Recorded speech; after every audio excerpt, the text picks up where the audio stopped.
Welcome to You with Intention. I'm your host, Cassandra, and this week's episode has a particular soft, tender spot in my heart. As many of you know, I lost my beloved Carl at the end of July, and he was like a baby and a companion and a very, very, very dear beloved of mine for many, many years. And I wanted to talk to Susan Allen Medium, who works with um, animals and connecting to both animals in the flesh and animals who have passed on, about some of the things that our pet spirit companions can share with us, what they come into our lives for, and comfort that we might find as they pass on. And so I hope that this episode is as comforting or eye opening for you as it was for me at the time. And you have my deepest condolences and my whole heart if you are moving through this level of grief with me, because as Susan will remind us, there is truly, truly no pain quite like the pain of losing your animal best friend.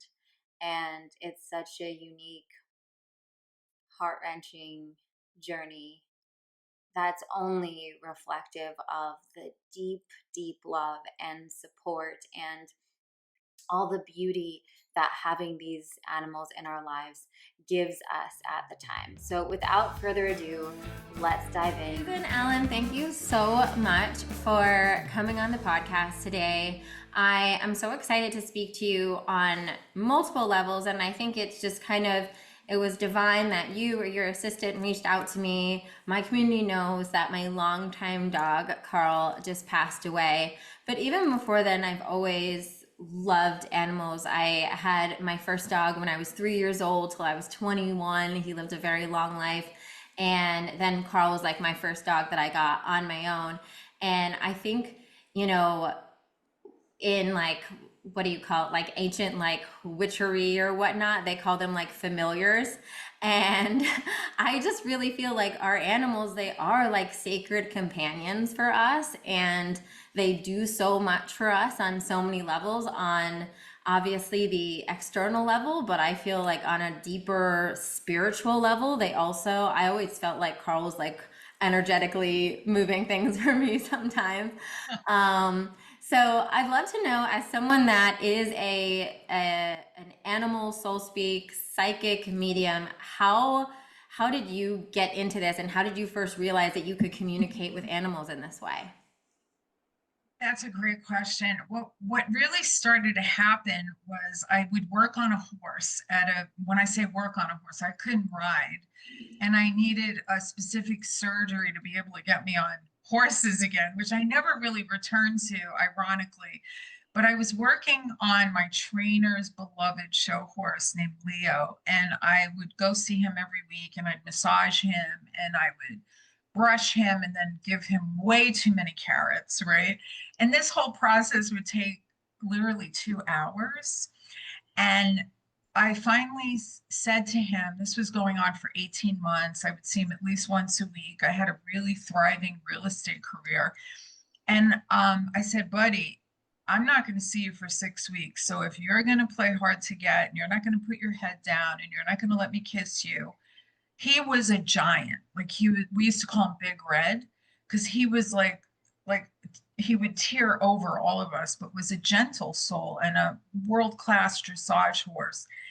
And when I said it, before it even exited my mouth, Cassandra, his head came down, his eyes closed, and his ears came down, and he let me kiss him, and I was like, "What is happening?" And then after the surgery that I had, I went back and I started to have full blown conversations with him. And he said to me, put your hands on my back legs. I'm going to show you how to heal. And this sounds so crazy. And I thought, I must be like a hysterical 40-year-old woman, that's having these hallucinations, and I'd be crying and I'd be like, they're never gonna let me back here. There's cameras all over this place. They're gonna say, don't let her in the gates any longer, right? And he taught me how to heal. And he started to have full-blown conversations with me that I would be journaling. And this is like 20 something years ago. And I took my journaled reading to a woman that was still showing him. She was leasing him from the owners. And he was an older boy. And I took my writing to her in the parking lot as I was exiting, and I read it all to her. And she just ran to her car and shoved $150 cash in my hand and said, "You have a gift." And I was like, "I do." Okay. Because like you, as a child, the connection with animals was very extreme. I was a girl growing up in Brooklyn. My parents didn't have the means to get me horses or donkeys or goats, but when I'd be around animals and my dad would take me to the petting zoo, I felt like my soul and my spirit would come alive. And it was like a quiet love for them. And fast forward to my 20s, my mother was in Sloan Kettering, New York, dying of cancer. And I would visit her every day on my lunch break. And I said, "I don't know what I'm going to do without you." And she said to me, in a quiet, like angelic Disney voice that it was unbeknownst to me with the kind of mother I had, she was very um like formidable, and spoke the Queen's English, if you want to say, and wanted perfect children. She's a little rough, and she just melodically said to me, "Get a little doggy." Actually, she said a Yorkie, "and have a cup of coffee with it and talk in the morning." And I was like, that was like not my mother. And it didn't dawn on me till I started to get this ability. And it's how I started. I'd have to brew, like I needed that huge cup of caffeine, and I'd brew an Americano, and I would sit and do pet readings in my little cottage by the beach. And I call it Coffee with Dogs. And that's going to be the name of my podcast that's going to be coming soon. I know. Yeah. Because and it was like a premonition that my mother had. And I knew, when they're like, just like when I talk to people with Alzheimer's, they're always halfway in spirit. My mother was having a premonition of what I would be doing later in life.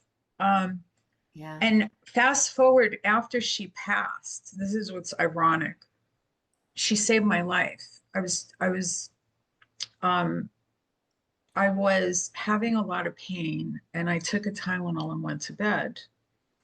And it was like she was in the room, and it didn't stop me. I'm in my 20s. It didn't stop me from trying to have a career and make a lot of money and all that, climbing the ladder, like all, third generation immigrant children try to do, right?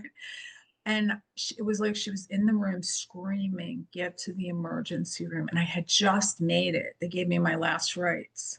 I had just made an emergency surgery. I was bleeding internally.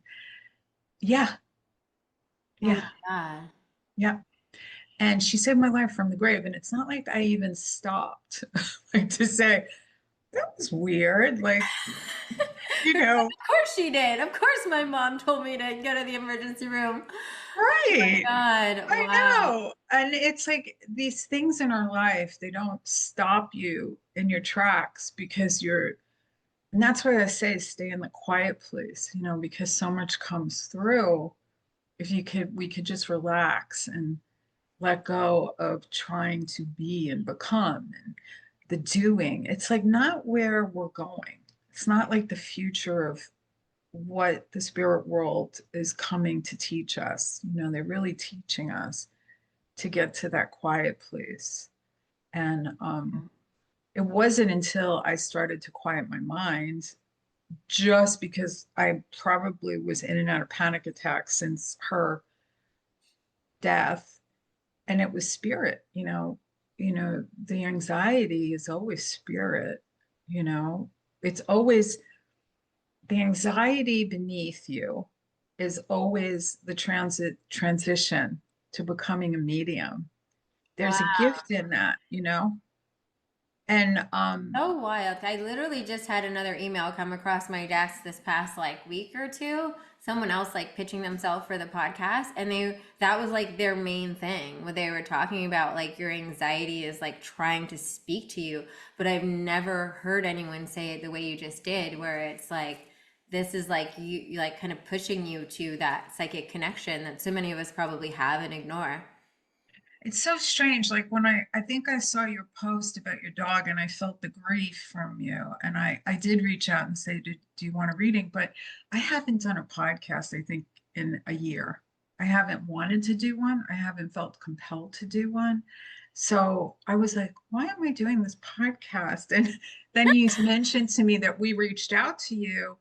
And then it just occurred to me that you probably have your own abilities. I haven't read too much about you, but you probably have your own abilities because that's kind of how it started with me. I had a complete obsession with mediumship. And I literally saw the same medium 55 times over 10 years. And nobody questioned me. My husband didn't say, that's kind of odd, Susan. Why? It was because I was becoming a medium and not really knowing it. And I would feel like very on another level with the reading, and I would listen to the tape like my clients do with me. They're like, I listened to your tape. It's so funny. I one of my clients just recently followed me, and I had had a dream that same morning about her. And I said, I can't believe you just followed me. I dreamt of you. And she said, it makes perfect sense because I've been listening to the recording recently, the two sessions she had with me. And she said, they really, really helped me. And I think that's why you do what you do, because you're really wanting to help people, which is why I do what I do.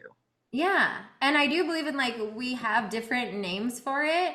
And I think it all comes down to we're all connected, right? We're all That's connected. right. So it's like, I think oftentimes that does happen where, you know, a client, right? Your client, my client, they'll be like in our world. Maybe they're watching a workshop or they're listening to a podcast we did or they're rereading some of their notes from a session, right?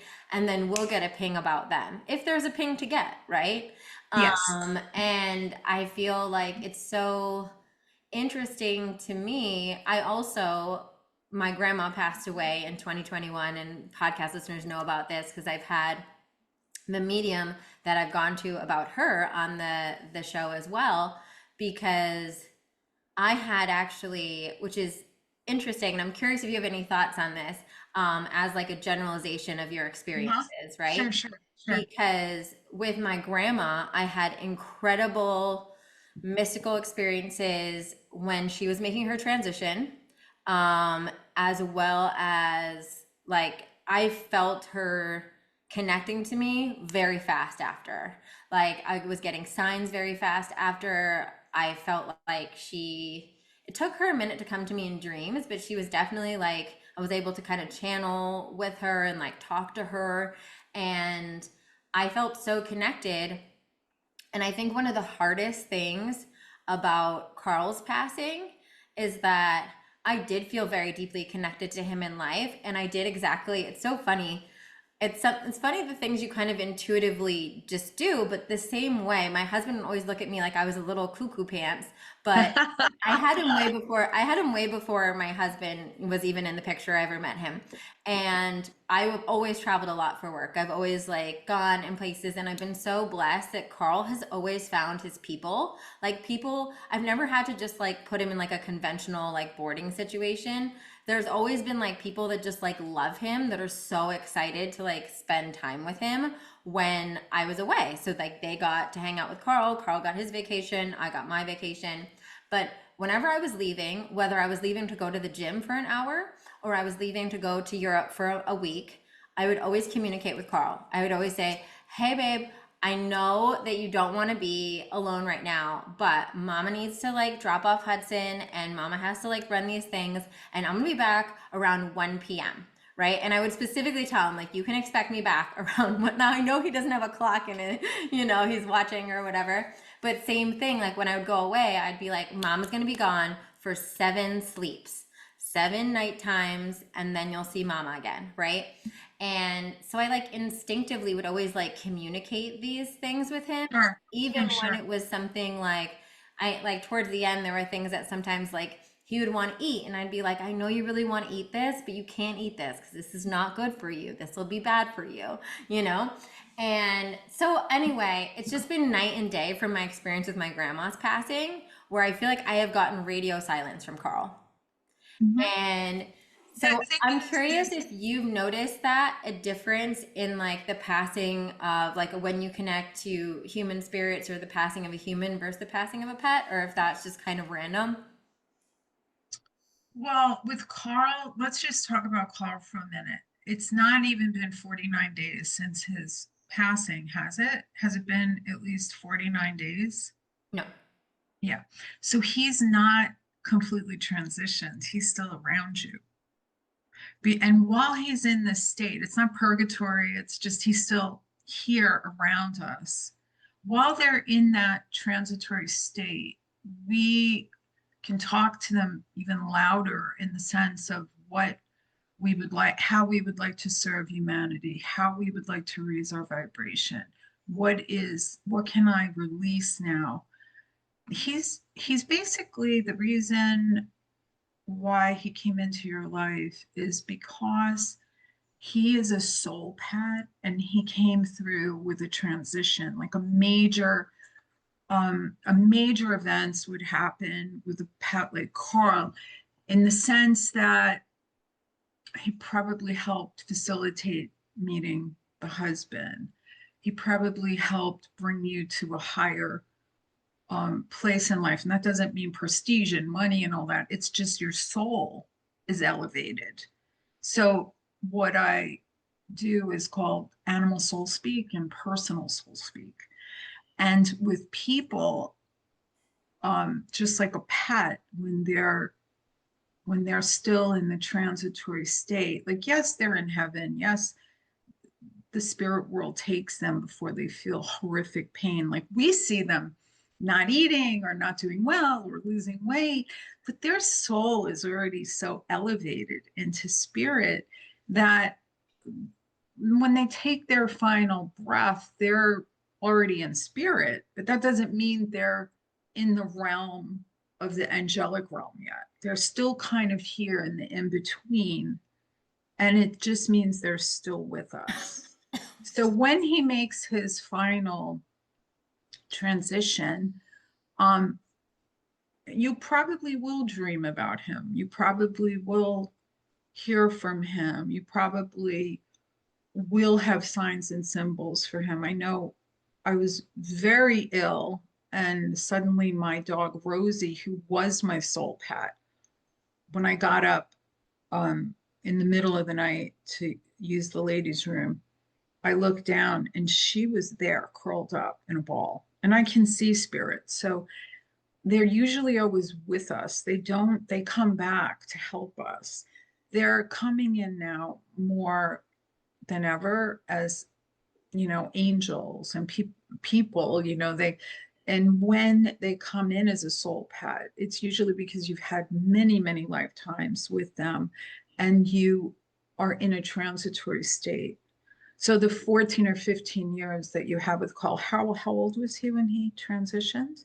We think he was 14. Yeah, I felt But 14. You were But right. the thing is that I adopted him. So I didn't get him when he was a baby. I adopted him, and they think he was like 5 or 6 at the time. They don't know for sure, but he was an adult. But it was very interesting because even with his like adoption, I had been like holding the space open for almost 2 years, but I had like very clear directions that the pet that I was gonna get was, I knew it was gonna be a small pet, and I knew it was gonna be a man, and he was gonna have an old man name. I never changed his name. I adopted him as Carl. And that was like one of the hits that I got, was that he's gonna have like an old man name. And then All the young Carls really don't like that right I know, sorry, Carl, but I thought it was an old man name. now. But it wasn't, I mean, Carl was not the only old man name, but like anything like that, like, like a name that would have been, you would imagine an adult human. And I knew that he was going to be an adult. I knew he was definitely going to be at least older than 3 um, Hmm. when I found him. And then I remember I saw him on like a pet adoption site one night, and I was like, it was like, oh my God. Like, Yeah, because it was a soul pet, and even if you adopt them and you don't get them as a puppy, like when my clients have lost pets, it's because they're going to their next soul family. Some animals are needed to leave at a specific time to join the spirit world or actually find their, original family of origin. Like it feels so painful, but like there are no mistakes. yeah. And just like it's funny, like when I got Rosie in 2006 or 7, I'm selling real estate and I had just popped into a pet store in Malibu, California to get a cat toy. And unbeknownst to me, they specialized in French bulldogs. And that was before Oprah stopped the massive puppy mills and stores selling Yeah. Frenchies. And I had researched Frenchies for 2 years on the internet. My husband would say, "What are you looking at?" Like 11 o'clock at night when some women would be shopping for Louboutins. I'm looking at Frenchies and finding out more and more about the breed. And I just thought, I'm in love with this breed, but they were like insanely overpriced like they are today. But they started out at $5,000. And it's like, I'm not going to spend $5,000 on a dog in Yeah. 2006. Yeah. And the two Frenchies were in bassinets, and the man came over to me and said, "Which one do you like?" And I said, "I can't have a puppy." He said, "Well, which one would you choose?" And I'd say, "I think I want a female." And he took the dog out and put it on the floor, and it was spinning around the dog store, running like as if in retrospect, it knew that I was going to be the mom. And he said, "Well, just take her. And if it doesn't work out, bring her back Monday. I won't charge your credit card." And he loaded my car up with everything I needed and didn't charge me, like gates. And I realized it was because she was getting older and she had a corkscrew tail and they wanted to like flush out their inventory. I realized this years later. And I take her home, and my husband wasn't my husband yet. And he goes, "What's this dog is so cute, but this isn't ours." And I said, "Yeah, it is. And you can hit the road because dog stays." Like he was not happy. And he didn't talk to me all weekend. And that was Good Friday. It was like, Good Friday. Wow. Sunday came, he was still not talking to me. And Sunday night, he said, "You can't bring that dog back. It's already attached to you." I said, "I was never going to bring the dog back. Never." It was only an option if you were gonna leave. No, I was ready. You can go. And Yeah. we're together, still together 20 years later. But Yeah. that dog was a life changer on so many levels. Like, I didn't know that I would love something like it was a child, Yeah. like you loved Carl. And that dog showed me who I really was. Like it was really through her eyes and through having spent so many years with her. Because as soon as I got her, the real estate market bottomed out. And like all my listings that were high valued were down to nothing. And it was like my income went from a normal income, Los Angeles income, to like nothing. So I spent all this time with her, and we would do these epic walks where um, the most magical things would happen, and I would suddenly be in the animal world and talking to animals, and it was through this great love, the love you have for your grandmother and the love that you have for Carl, is actually the exact energy we connect with. That's that love manifests everything. Yeah. It's talking to them, talking to Carl, still talking to Carl and keeping that connection, talking to your grandmother. And the minute we're thinking of them, they're right by us. Yeah.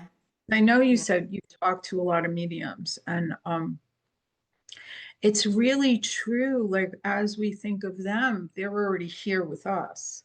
When we have that thought, oh, my grandmother would have loved this piece of cake, or Carl would have loved this, Did you ever give him carrots? Did you ever give him anything crunchy that would look like an orangey thing? Just curious. I'm sure. I'm sure Okay. he's had Every he had a lot of orange sweet potato towards the end. Oh, okay, because he just showed me him nibbling on orange. Uh, I knew it was a veg or That was like one of the last things he ate when he was, yeah, he um, ate some, I was hand feeding him little roasted sweet potatoes I made because he wasn't eating his real food at the end. loved it because he just went, tell her. I just felt him taste it. So, he knows exactly what you did and how you showed up for him. And that's what he's communicating as we're doing our little interview. He's giving me little, beautiful hits for you. Uh, Um, but that love doesn't die. And, as a medium, I started out with the animals and then I was talking to Billy Corgan's girlfriend on the phone doing animal. She was always getting pet readings and she's a cat lover and she would take her cats to their tea room to work. She'd put them in a papoose. She just loved her animals. And all of a sudden, her dad came into the reading. And that's the way that they spoke to me, being a highly anxious human being. I always felt like I had either horse or rabbit energy. I said, if you're going to come to me like this, gentle, this is really going to work for me. Like I could talk to the dead people and it opens up like my business yeah, because people really want to talk to their dead people. yeah, But the animals come in such a big way. I had like 25 people on Zoom in a demonstration of spirit, which not everybody's going to get a reading because I just am limited on a larger yeah. event. And the block just lit up. And the woman, didn't look fancy. She was in her pajamas. And I went right to her and I said, your husband's coming in, wheeling in a Harley Davidson. He's not riding it, he's wheeling it in. Like she needed this message. So she Wow. burst into tears and she said, I just lost my dog, Harley. And my husband died a year before. Yeah. So it was like spirit needed to get that message to her so That fast. they're together, right? And Yeah. do you find that when our pets pass, that sometimes they join with people in our lives that they've already passed? Yes, and Carl's personality is strong. So he's still resisting hanging out with grandma. Like she's here and he's here and she's saying to me, he's fighting me. Like he's not ready for me to grab him. But Yeah. he's like with you and her, but she's going to be the one that will, Yeah. that will take care of him. And I'm seeing like elbow macaroni and did she like elbows or did she make like little macaronis for you or did you make that for Carl? Like I'm seeing like the pasta, Oh, like almost like when I was little we'd call it, I think it was called pastina, and you'd put a little butter on it. Do but you like a understand? little, well, I mean, I don't think I made it for Carl. We made it this past weekend, for my Nice. stepdaughter. Um, Um, we made some of so that. know that your grandmother was with you when you did that. Like she's around you. So what was it? Like pastina or Yeah, elbows it was or like those butter? little, so my grandma used to put rice in our tomato soup. Like I really like Oh, tomato soup and she would put rice, but my stepdaughter didn't want rice, so she picked out the little like pastini, like they're just like these really tiny. I yes. even know they existed. These like tiny little baby little Mhm. pastas that almost are like Mhm. star shaped or something.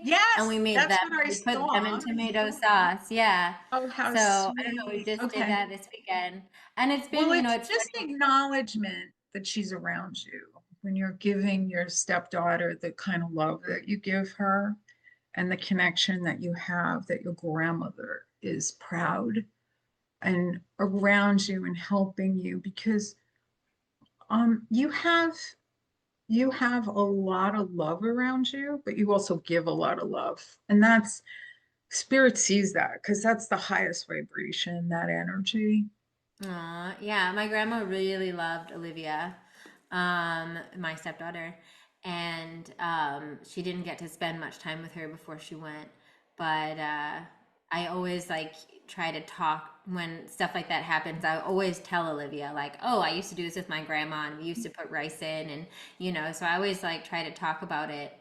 Um, and it's been interesting because I feel like meal times have been really hard for me with Carl gone because Carl was like the number one vacuum cleaner. And he, like, I would get so much joy out of giving him whatever, like, a little bit. He had like a tiny little baby, like, ramekin that was like Carl's extras. Um, and so it's been hard because now when we have leftovers, it's like, Yeah. there's like But no. you should still put them in the ramekin. Just just have that little, I mean, you don't have to do it for a year. Just still have that for him, that connection. Yeah. It's like on Thanksgiving, I had a dead guy. I love the dead people. Come in and say, I want my wine and I want to sit next to whoever I was reading for. And she said, "Oh, we were thinking of like using that chair for him." I thought it was so cool, because he validated that. Then he wanted it. Yeah. Yeah. But then I talked to a lady that I've talked to her about 6 times over 6 years. Her son has a wonderful connection with me.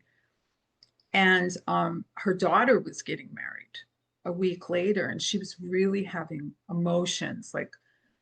And he came right in and he said, "Don't make it about me," because she was thinking, what can I do to have him here and remember him? And she's like, "I'm thinking of having a chair next to him, me." And I'm like, "No, no, this is your daughter's wedding.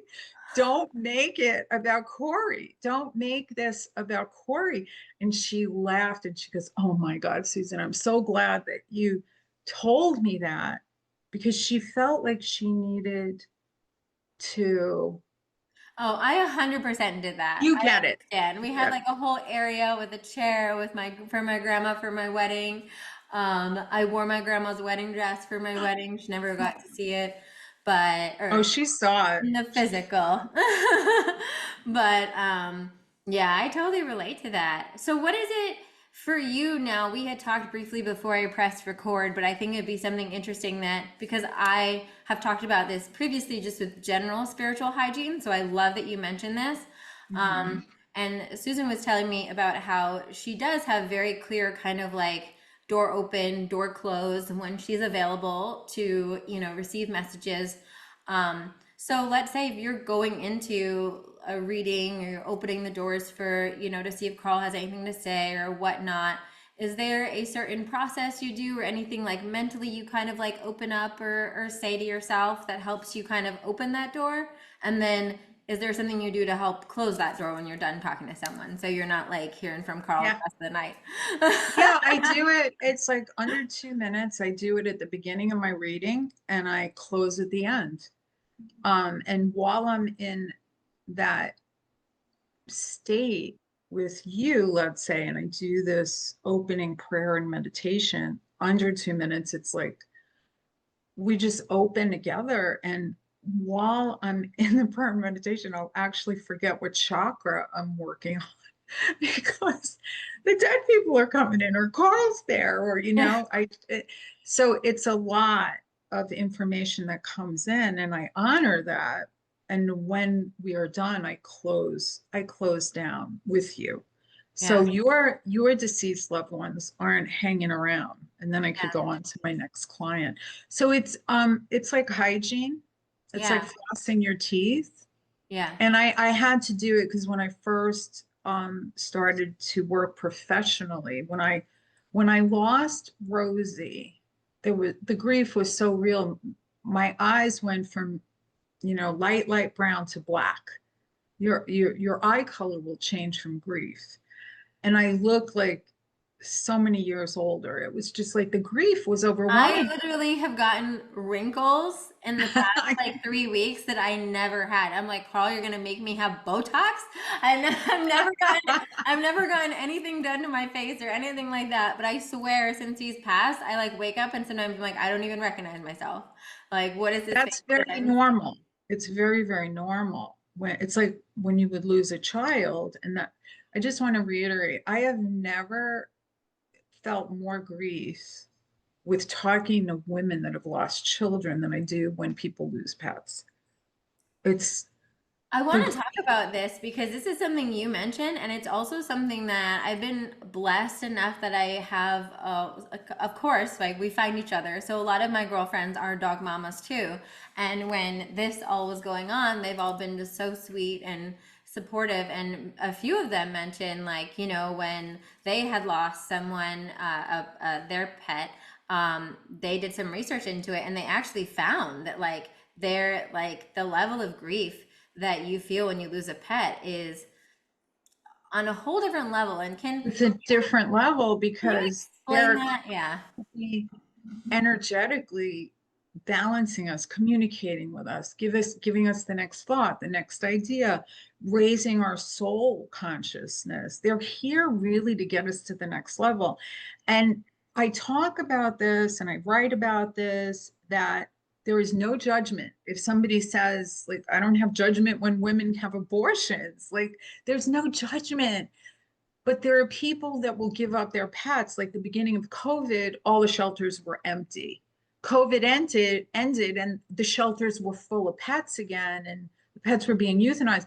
It's not so much a soul loss for the pet.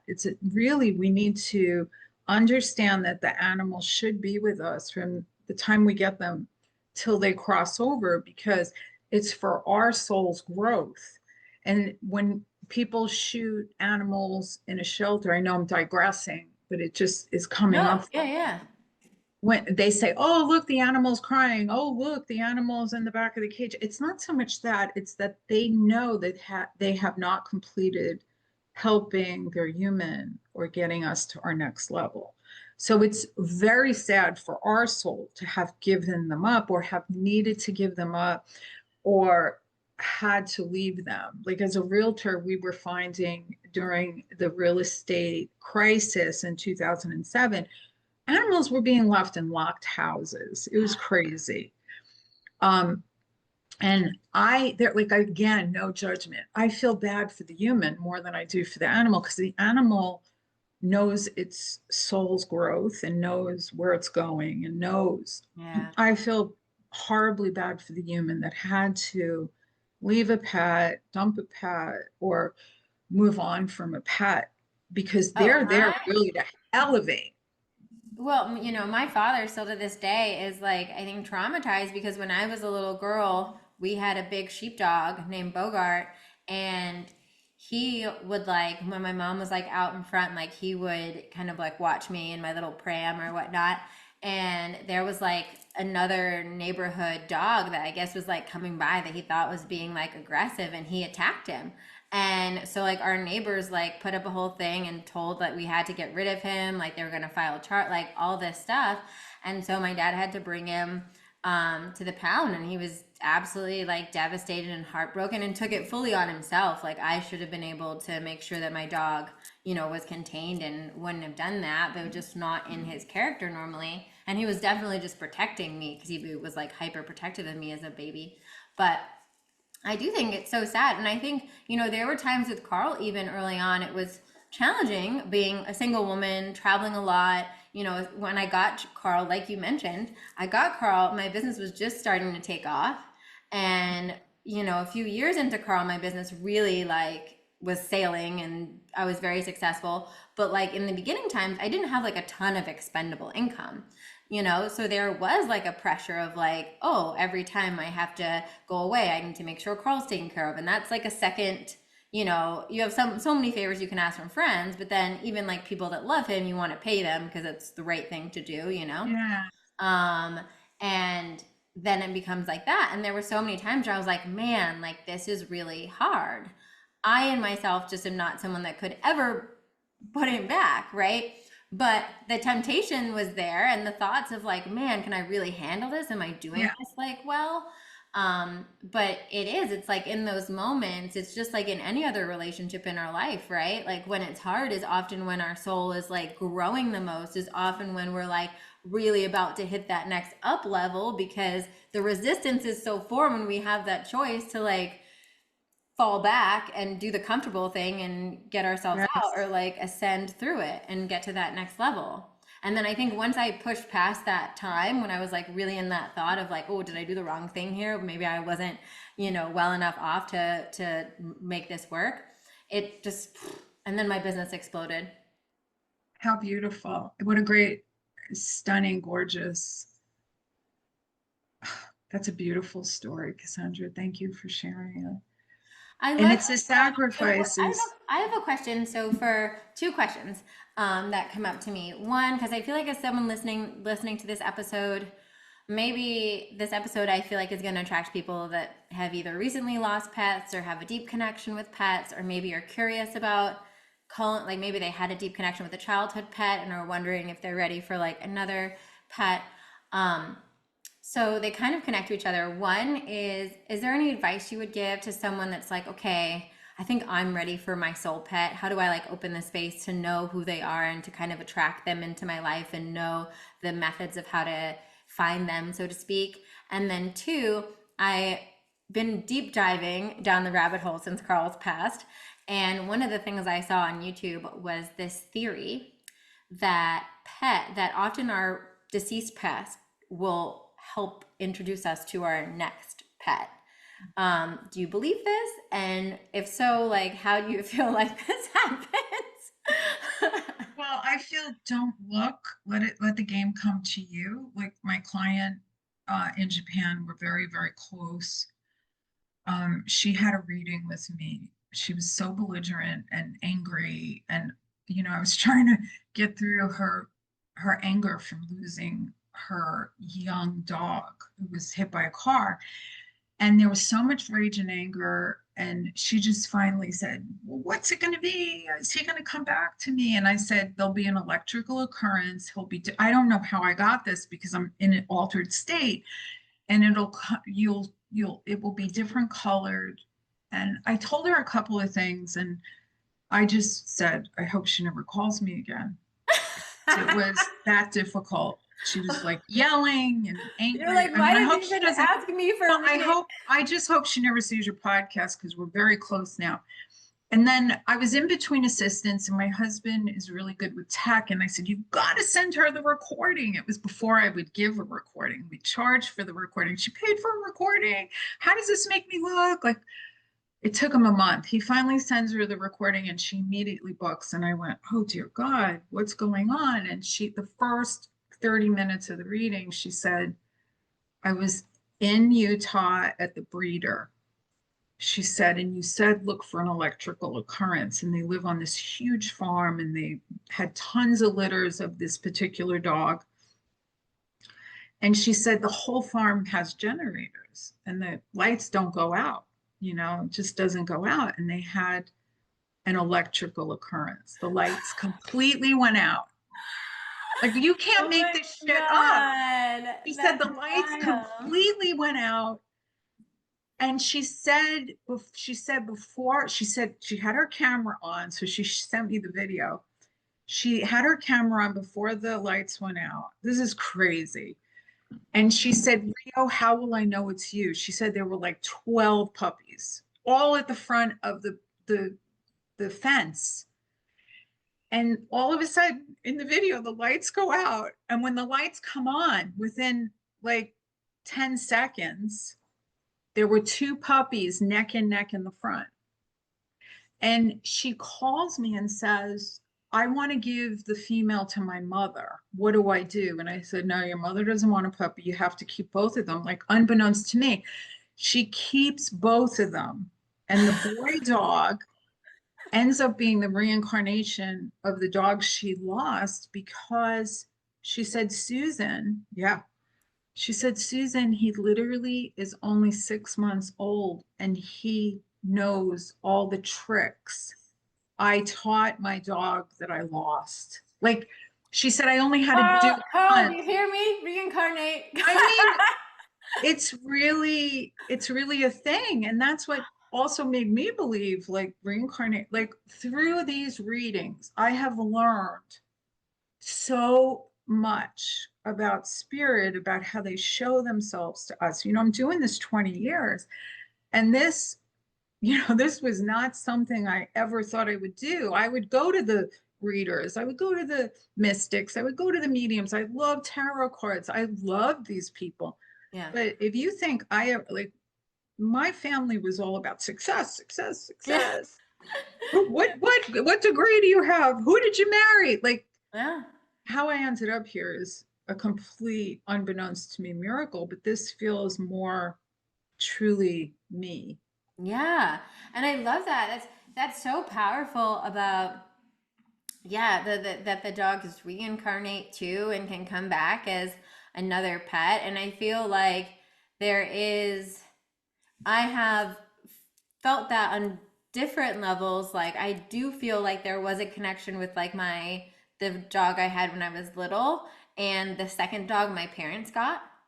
Um there was just like I don't know, it's almost like that sense of like you're like I Yes. feel like you guys would have been friends, right? I don't know if I felt that so much with like Carl versus that like other dog, right? I Yeah. definitely felt like Carl was me for me. um do you ever feel like so when we talk about like in mediumship or soul whatever we think a lot of times it's familiar of like soul clusters, right? Like family soul clusters, right? That kind of reincarnate with each other. They Do do. you You reincarnate as a soul family for sure. do So you you're, feel go ahead. like sorry, do you feel like a dog though can somehow or a cat or an animal can somehow reincarnate as like a child? Does that ever Yes, happen? of course. A soul family is a soul family. So you all reincarnate together. When you want to come back together, you will come back together, but it's how elevated are you at this point? Do you want to stay in spirit or do you want to come back? But generally, we all reincarnate together as a soul family. And your Carl in this lifetime as a dog probably was your child in the past lifetime.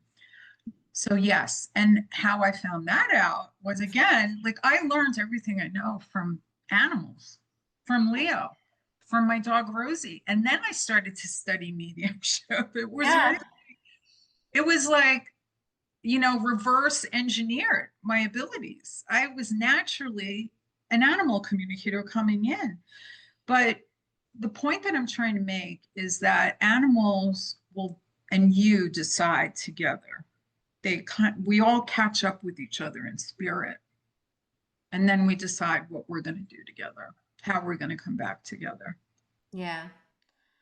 And this is and I'm really lucky that I did not have to have this experience, although my experience sucked in its own ways. But one of the things that's always been really mysterious for me around, and I think maybe that's why I've manifested both my childhood dog and Carl passing in such ways where it was not my choice.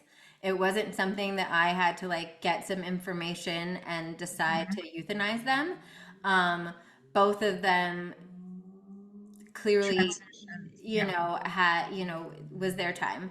And Carl was doing kind of well. I thought he was on the up and up, and then switch flipped, brought him to Yeah. like, the vet emergency, got him all the life, like anything that they would throw at him. I Of was like, do course. it, charge me, I don't care, whatever. Sure. And he pretty much just stayed long enough for me to say my goodbyes and, hold him for a bit. And then they just said they couldn't save him. And my heart goes out to pet owners that have to feel like they have to make that choice. Oh, Right? it's kind of the worst. It's the worst. And so, even though I've never had this experience myself, I just want to, for anyone else that might be in this space, Yes. is there any like insights that pets give you onto like how they tell their owners or give their owners signs that they're kind of signing off that I'm ready to go? Yeah, it's the thought that you have, maybe I need to transition them. And we doubt ourselves, and we don't know what the right thing to do is. But my master rule of thumb, like as if you're so terrified, the master rule of thumb that I've downloaded is the 3 day rule. 3 days, if they're not drinking, eating for 3 days, it's time to help them. But it brings, can I tell you a quick funny story in real Yeah. estate? It's a real estate story. So I had emailed the escrow officer, which wasn't my choice. I didn't know this woman. Usually the listing agent gets to find the right escrow or they choose. And I said, did we close escrow yet? And she said, you must be psychic. We just closed. And I said, well, I actually am. I'm an animal communicator. And she said, I'm booking a reading. And her dog immediately came in. I'll never forget it. It was a bulldog, an English bulldog. And he's showing me ramps in the backyard and stakes being flung from the the barbecue. And then he says, I couldn't breathe. And I'm really grateful. It wasn't comfortable. And there were so many validations. She had no idea her husband was mildly even cooking steak and then giving him the rest. Or it was so many years ago, so the details escape me, but it was the one that I could remember. And she just burst into tears and she said, to this day, I've never been able to have closure. It's been 2 years. My dog had lung cancer. Can you imagine? Like, and he immediately came in and validated that she had helped him. She said, I felt I did it too soon. I felt, could I have gotten a couple more months? And I I think that's why I do what I do, because the grief surrounding the death of an animal, either having to intercede, which isn't a natural thing that we have to play God to help them, the grief around that and my own horrible grief when I lost my beloved, which I didn't even expect because she had been sick and I had been keeping her alive and I wasn't expecting it. I Yeah. wasn't expecting it. And I had been helping people with their grief. Yeah. But when I went through my own grief is when I left real estate. In 3 months, I felt like I mean, seriously, it makes me cry because I thought if I could make it through that, I could step out as an evidential psychic medium, an animal communicator, Yeah. because I was hiding. I was in the closet under my maiden name in fear that my real estate clients wouldn't use me. Yeah, totally. Yeah. Oh, that's, yeah, I think, yeah, what you do is so, I've been so excited to talk to you and talk to, get any sort of messages from Carl because I think, like I said, I do believe it was a gift in whatever way that, like, I felt like he definitely, I don't know. I think I have to say, like, I certainly didn't choose this time. That's clear. Yeah, But it is really hard because I think as a pet parent, it's like I replay those last few weeks and it's like, was there something I missed? Was there something I didn't want to sure. see? Like, should I have, like, I brought him to the vet a couple times. He got on different meds. Like, he seemed like he was doing fine. Like, what did I miss? And then I think, you know, probably with people like me and you that are so tapped in, I think one of the things I sit with a lot was like, okay, were there things I was just in denial that I was receiving messages about, but I just like refused, No, right? no, no, no, not at all. I mean, the questioning process is so difficult when when we lose them. There was a woman that came to me. It was in the very, very beginning of my abilities. And she sent me a picture of a puppy. He was only 6 months old. And she said, I have 6 German Shepherds, and I have no idea why I'm so attached to this one. And I was not getting a clear reading. I was sending her to my homeopathic vet, and nothing was working. And the dog was dying. He was only 6 months old. And the attachment was so real to this dog. And this is very out there and very, very woo woo. And, I don't really care what people think. I'm here to give a Oh, message. trust me, So, everybody that's listening on this podcast is yeah, so out there. So you're it's safe here so, with all of this us. is so bizarre and out there. And I didn't know her. She had a famous name. I go, are you this person from, the movie? She goes, no, I wish. And anyway, I had her check because it was before PayPal and all that. Or I think PayPal was still around, but she didn't choose to use PayPal, so she mailed me a check, and I wouldn't even cash the check. I said, she contacted me and said the dog passed. And I said, I'm going to rip up your check. I'll send it back to you. I can't do it. And she goes, no, no, wait. Can you talk to my dog now that it transitions? And I said, yeah, but I need a few weeks because I used to take on everybody's stuff, and I would feel so bad. Like, how could this happen? I'm supposed to be able to help them. And I said, I need a few weeks. So I got off the phone with her. I meditated, and boom, that dog was in my third eye. Wow. And I start journaling, and it sounded something like this. I didn't get to say goodbye to my mom. I used that dog's body to come back to say goodbye. I'm so sorry. It was so painful. I didn't mean this to happen. And please take a photo of the sky tonight. Crazy, crazy, right? So I immediately called her. It's in one of I used to journal all my readings. Like, I have tons of composition notepads until I really trusted my abilities. I used to like journal them Yeah. before a reading. So it was like not paying the bills. Trust me. It was like a 2-hour process. And so I called her, and she goes, my God, Susan, what you don't know is I lost my son um several years ago, and we didn't get to say goodbye. He visited our cousins and died literally in their lazy boy. He didn't feel well. He had just become an attorney. It was the love of her life, her son. And that dog came in to say goodbye to his mom and have a proper goodbye. It was crazy. And I was like, oh my God.